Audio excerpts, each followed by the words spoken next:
ব্যবসা নিয়ে সমস্যা নাই, পরিবার নিয়ে সমস্যা নাই, ভাই ভাইয়ের মধ্যে সমস্যা নাই, ভাই বোনের মধ্যে সমস্যা নাই, স্বামী স্ত্রীর মধ্যে সমস্যা নাই, ছেলে বাপের মধ্যে সমস্যা নাই, এমন একজন মানুষ হাত তোলেন। সূরাটির নাম হলো সূরাতুল হুজরাত। এর অর্থ হলো বাসগৃহ। আর হুজরাতুন শব্দ থেকে, যেমন আমরা বলি না অমুক পীর সাহেবের হুজরা, বলি কি না, এই সূরাতুল হুজরাত থেকে হুজরাতুন শব্দটি হুজরা আসছে। হুজরা কক্ষ, কামারা, রুম। ইমাম সাহেবের হুজরা, অমুক হুজুরের হুজরা। হুজরা হলো রুম, কক্ষ। কেন এই হুজরাটে, কোন হুজরাতকে কেন্দ্র করে আল্লাহ সুবহানাহু ওয়া তাআলা সূরাতুল হুজরাতের আয়াতগুলো নাজিল করলেন? এই হুজরাত ছিল নবী করিম সাল্লাল্লাহু আলাইহি সাল্লামের হুজরা।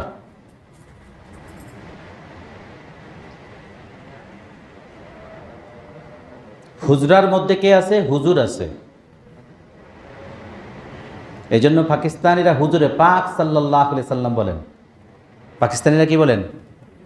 তাদের উর্দুতে তারা হুজুরে পাক সাল্লাল্লাহু আলাইহি সাল্লাম বলেন। আর আমরা হুজুরে পাক বলি, রাসূলুল্লাহ সাল্লাল্লাহু আলাইহি সাল্লাম বলি, নবী করিম সাল্লাল্লাহু আলাইহি সাল্লাম বলি, মুহাম্মদুর রাসূলুল্লাহ সাল্লাল্লাহু আলাইহি সাল্লাম বলি, রাসূলুল্লাহ সাল্লাল্লাহু আলাইহি সাল্লাম বলি, বলি না? রাসূলুন আরবি, মুহাম্মদুন সাল্লাল্লাহু আলাইহি সাল্লাম এটা আবজাদ আরবি। আফগান এবং পাকিস্তানিরা হুজুরে পাক সাল্লাল্লাহু আলাইহি সাল্লাম বলেন। বেশিরভাগ তারা হুজুর, ওই মুহাম্মদ সাল্লাল্লাহু আলাইহি সাল্লামকে উদ্দেশ্য করে তারা হুজুর বলেন। তা আমাদের দেশে আবার এই প্রশ্নটা আমার কাছে আসছে যে মুহাম্মদ সাল্লাল্লাহু আলাইহি সাল্লামকে আমরা যেমন হুজুরে পাক সাল্লাল্লাহু আলাইহি সাল্লাম বলি, হুজুর সাল্লাল্লাহু আলাইহি সাল্লাম বলি, তাহলে আমাদের দেশে যারা ইমাম সাহেবরা আছে তাদেরকে হুজুর বলা জায়েজ কিনা? এই প্রশ্নটাও আসছে।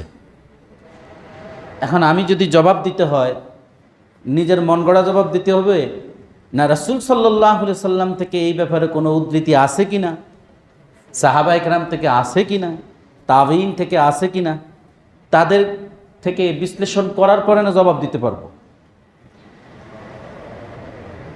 তো হাদিসে হুজুর সাল্লাল্লাহু আলাইহি সাল্লাম নাই।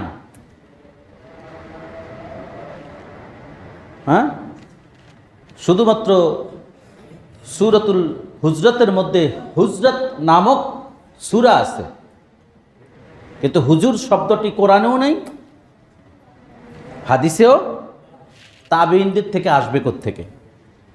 এটা আমাদের প্রচলিত ভাষার থেকে আসছে। তো এটার জবাবটা কোত্থেকে আসবে? এখন এটার জবাব দিতে না আমাকে নিজের মতো করে জবাব দিতে হবে। এখন নিজের মতো করে যদি জবাব দিতে যাই, তাহলে কেউ বলবে রাইট, সঠিক, কারণ যে হুজুর নামটাই ভালোবাসে, এটাই সে বিশ্বাস করে এবং এটাকেই মানে, সে অন্যগুলো মানে না। তো সে ঠিক আছে, হুজুর ঠিক আছে। আর যিনি বলেন যে না, হুজুর নিয়ে যেহেতু বিতর্ক, আমাদের মসজিদের ইমাম সাহেব বা সাধারণ ছোট হুজুর, বড় হুজুর, হুজুরদেরকে হুজুর বলে, অতএব নবী করিম সাল্লাল্লাহু আলাইহি ওয়াসাল্লামের নামে হুজুরে পাক বলা যাবে না, কারণ এদের সাথে ওদের রাসূল সাল্লাল্লাহু আলাইহি ওয়াসাল্লামকে মিলানো যাবে না, অতএব এটা ঠিক হয়নি। আবার আরেক দল আছে যে হুজুর শব্দটা পাইছেন কই বের করে। বিতর্ক কখন হয়? যার অথেন্টিক নির্ভরযোগ্য কোনো দলিলাদি প্রমাণাদি না থাকে, তখন ওই যে আপনি শুনছেন, ওই যে অমুক দেশে বলে, ওই যে অমুকে থেকে এইভাবে সেলসেলা অনুযায়ী বাপের থেকে, দাদার থেকে, তার পরদাদা থেকে, পরদাদা থেকে শুনে আসছি, আমরা তো বাপদাদার থেকে, দাদাদের থেকে, বড় দাদাদের থেকে এইভাবেই শুনে আসছি। আজকে আবার উনি কি বলতেছে হুজুর বলা যাবে না, আবার বলে হুজুর পাইছেন কই। তা এগুলোর বিতর্কের শেষ নাই। সহিহ হলো নবী করিম সাল্লাল্লাহু আলাইহি ওয়াসাল্লাম, রাসূলুল্লাহ সাল্লাল্লাহু আলাইহি ওয়াসাল্লাম, মুহাম্মদুর রাসূলুল্লাহ সাল্লাল্লাহু আলাইহি ওয়াসাল্লাম। এই যে মুহাম্মদ নাম বলার সাথে সাথে সাল্লাল্লাহু আলাইহি ওয়াসাল্লাম বলা, নবী নাম নিলে সাল্লাল্লাহু আলাইহি ওয়াসাল্লাম বলা, আল্লাহ রসুলের নাম নিলে সাল্লাল্লাহু আলাইহি ওয়াসাল্লাম বলা, এটা নবী করিম সাল্লাল্লাহু আলাইহি ওয়াসাল্লামের জন্য আল্লাহ সুবহানাহু ওয়া তাআলা উম্মতের জন্য ওয়াজিব আবশ্যক করে দিয়েছেন, যেন নবী করিম সাল্লাল্লাহু আলাইহি সাল্লামের নাম নেওয়া মাত্রই তার উম্মত কি করে, সাল্লাল্লাহু আলাইহি সাল্লাম তার প্রতি দুরূদ পাঠায়। আজকে আপনারা যারা বসে আছেন, আপনাদের সাল্লিশ দরবার করেন কিনা? করেন? বিচার কার্য করেন? ভাই ভাইয়ের মধ্যে দ্বন্দ্ব হইলে ঘরোয়াভাবে বসেন কিনা? হ্যাঁ। তারপরে ভাই বোনের সমস্যা সৃষ্টি হলে, স্বামী স্ত্রীর সমস্যার সৃষ্টি হলে, সমস্যার যখন দ্বন্দ্ব শুরু হইলে ঘরোয়াভাবে আপনারা বসেন কিনা? এর সব আলোচনা সূরা হুজরাতে। সুবহানাল্লাহ পড়বেন না? সব আলোচনা এবং তার সমাধান,